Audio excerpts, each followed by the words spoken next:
Hey, it's James. I'm the unofficial mayor of Cowboy Country. I am so glad you are here. Welcome back to the channel. If you notice, I'm wearing the exact same shirt that I wore yesterday. It's because Friday night, I'm going to spend some time with my beautiful girlfriend.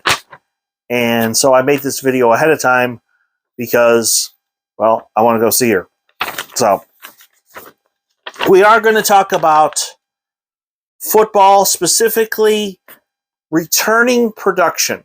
How much of the team's offense and how much of the team's defense is coming back? So, this article come from Sports Illustrated. No, was it? No, it was ESPN. I'm sorry. This was on ESPN's website. Anyway, there are some criteria that I have to explain on offense, and I'll put that up here. You're looking at the returning wide receiver and tight end combination as far as receiving yards, that's 24%. You're looking at the returning quarterback's passing yards, that's 23%. Returning offensive line snaps, that's 47%. And returning running back rushing yards, 6%. That's important to remember because they're not taking into account receiving yards from the running back. Just remember that, okay? On the defensive side, it's a percent of returning tackles, that's 70%. Percent of returning passes defended, that's 14%. Percent of returning tackles for loss, 12%. And percent of returning sacks, 4%. Now, where they got these numbers, I don't know. But that just kind of gives you an overall feel of. Now, just out of curiosity, I wanted to see who was the number one team overall in all of what used to be called Division I college football, the FBS, FCS. And that's actually Florida State. They are returning 87% of their production. So I'll put the numbers here. 80% of their offense is returning. That's number 12 in the country. And 94% of their defense is returning, and that's number 2. Florida State is looking really good. Now, the rest of this list that I wrote down, I only wrote down the Big 12 teams, essentially Big 12 plus 2. So I think what I'll do is I'll start from the bottom and work my way up. Remember, there's 131 FBS and FCS teams combined. Cincinnati's only at 124. They're at the bottom of the list as far as the Big 12 is concerned. They're only returning 46% of their total production, 42% of offense, that's 121, and 49% on defense, that's 107. That's not very good. TCU is only returning 52% of their offense, or their total production. 56% on offense, that's 101st. 48% on defense, that's 112th. Remember, though, with TCU, the guy that was going to start got hurt in the first game. Max Duggan actually came off the bench. So if he's as good as advertised, TCU is going to be a contender. Okay? So don't dismiss that. So TCU was 118th overall. In this, they're 13th. Number 12, or 100 overall, is Baylor. They're returning 55% of their total production, 60% on offense, and 51% on defense. That's 88th place in offense, 97th on defense. So that's not very good. But I trust Dave Aranda. Dave Aranda's a smart coach. That team is going to be better. So I should have wrote this stuff down. 14. I can't get. Wouldn't you know? I go to make an adjustment. 13, 12, 11, 10, 9, 7, 6. Sorry, I need to write these numbers down so I can. Oklahoma State is 89th overall, 11th in the Big 12. 57% of the returning production total. 65% is returning on offense, and that's 66th in the country, and 50% is returning on defense. That's 101st. Remember, it says 65% is returning on offense, and in my opinion, adding Bowman at quarterback is an upgrade. So I believe beyond a shadow of a doubt, Oklahoma State's going to be better. Number 10 in the conference and 82nd overall is Houston. They have 60% returning total production, 77% on offense, which puts them at 24th place in the country, and 43% returning on defense, which is 119th. Remember, though, they gave up a ton of points last year on defense. So the fact that they're getting rid of a bunch of players may end up being a good thing. Number 9 in the conference and number 77 overall is OU. They have 62% of their total production returning, 62% of their offense, which is 79th in the country, and 63%, which is 67th, returning on defense. The OU did fairly well on the transfer portal. I believe in one source that I read, had them listed at number 4 in the country as far as the transfer portal. So these numbers, although it may not look good, apparently they got a lot of guys coming in off of the portal. Number 8 or 76th overall is Kansas State. They have 63% total production returning. That's 73% on offense, which puts them at 36th place, and 52% of their defense returning, which is 94th. Look, as long as they got Will Howard at quarterback, they're going to be a contender. He has turned out to be a pretty good quarterback. Number 7 in the conference is BYU. That's 70th overall. They also have 63% returning total production, 62% on offense, and 65% on defense. Number 6 or 67th in the country is Iowa State. They are also 63% on total production returning. Iowa State, BYU, and Kansas State are all at 63%, by the way. 76% of their offense is returning. That's 28th in the country. And 51% of their defense is returning, so that's 95th. Look, Hunter Dekkers has got a cannon of an arm. He's going to be a sophomore this year, so he's going to be better than he was last year. And I believe Iowa State's going to be better than they were last year. Number 5 or 66th in the country is West Virginia.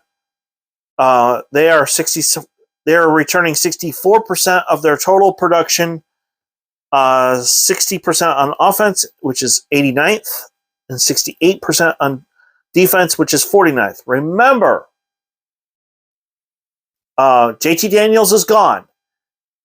Green is their guy. And if they run that run-first spread, and they can be as effective with that as they were against Oklahoma State, that's going to be really good. That's going to be dangerous. West Virginia has a history of running quarterbacks. Pat White. Who was the guy that it was in 87, and they were playing against Syracuse, and the winner got to go to the Sugar Bowl. I don't remember, but he was really good. I'll have to look it up later. If I can find it, I'll put it here. Anyway, number 4, at 64th overall is Texas Tech. They're returning 64% of their total production, 75% on offense, which puts them at 31st, and 52% of their defense, which puts them at 93rd. Look, I know their starting quarterback is pretty good, But Morton, who was a freshman, is now a sophomore, played against Oklahoma State, and that guy is phenomenal. I truly have a ton of respect for that guy. And he's a legit athlete, and quite frankly, I wish he was wearing orange and black. Number 3 in the conference and 51st overall is UCF. They are returning 66% of their total production, 62% on offense, 69% on defense. And this is where it gets weird, because all of these teams are like in the 50s and 60s and 70s, and then it just jumps. The number 2 team in the conference is number 3 overall, and that's Texas. They are returning 74% of their production, 85% on offense, which is number 3 in the country, and 63% on defense, which is 68th. This is why some people are predicting Texas as a possible favorite to win the Big 12. They're returning overall 74% of their production. Now, I want you to think about this for a second. Obviously, the portal has made college football weird. But if you have 25% for each class, freshman, sophomore, junior, senior, what should happen is that 25% of your production leaves when the seniors leave, and then the next group comes in. So Texas is right about, that's about where you want to be. Obviously, Ewers is going to have some competition in Arch Manning. If Ewers struggles, there's going to be fans clamoring for Arch Manning to jump in there. And I think they need to give Ewers be patient with him. There's no reason to rush Arch Manning out there. I think he needs to learn from Ewers. I don't think Ewers is going to be a four-year guy. I think Ewers will get to his junior year and end up going to the NFL. So if they're patient and they wait and allow Arch Manning to develop and obviously get in the weight room, put on some muscle mass, he could be something special. He really could be. Don't rush him out there as a freshman. That would be a huge mistake. And the number 1 team in the conference, this blew me away.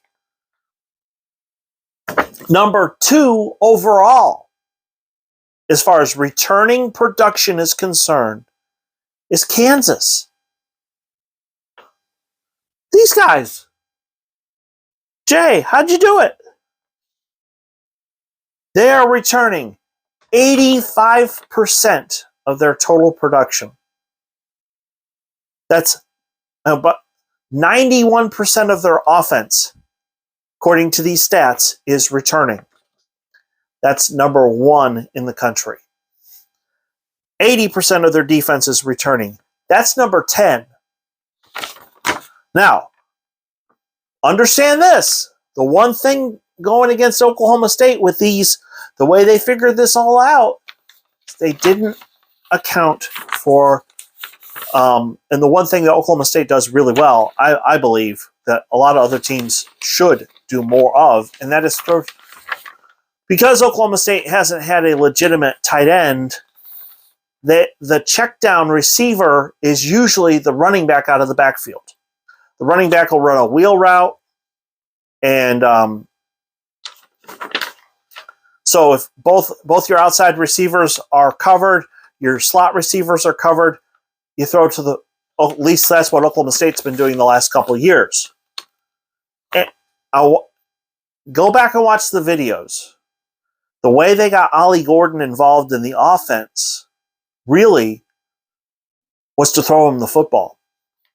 So he, slowly over the year, he learned to be patient, wait for the hole to develop, and then he would go and hit the hole. And he ran really well against Kansas. But early on, he was catching the football out of the backfield. Jackson was catching the football out of the backfield. And I know he's gone, but our backs were catching the football out of the backfield, and this production number doesn't reflect that. So, and of course, we're losing Spencer Sanders' production, but even with losing Spencer Sanders' production, we're still at 65% of our offensive production returning. So that's a good sign. So, anyway, so keep that in mind when you're looking at next year's, or I should say this fall's schedule. You've got Kansas, who has a lot of kids returning. Texas has a lot of players returning. UCF has a lot of players returning. Texas Tech has a lot of players returning. West Virginia, some, that those games are going to be difficult because you've got experienced players out there, people who have had reps playing Division I football. So I thought that stuff would be interesting just because it kind of gives you an idea of where different teams are in the Big 12. I'm excited about Oklahoma State because I know that, in my opinion, Bowman is an improvement over Spencer Sanders. And I love the fact that they're bringing the tight end back. I love the fact that they're changing up the blocking scheme on the offensive line. So I'm really excited about 2023, and I can't wait. So if you are new to the channel, please hit like and subscribe. Like I said earlier, we're trying to grow the channel. My goal is to be monetized by the end of the year. And I want to say thank you to all of you who have subscribed. I really appreciate you guys. And we will strive to get more content, better content on the channel. I don't honestly know if and when I'm going to get to go out to see UTEP Stadium. It's the last big stadium in the state of Texas that I have to do. But I will try sometime this year, I promise. So until next time, I hope you have a great weekend. And as always, go Pokes.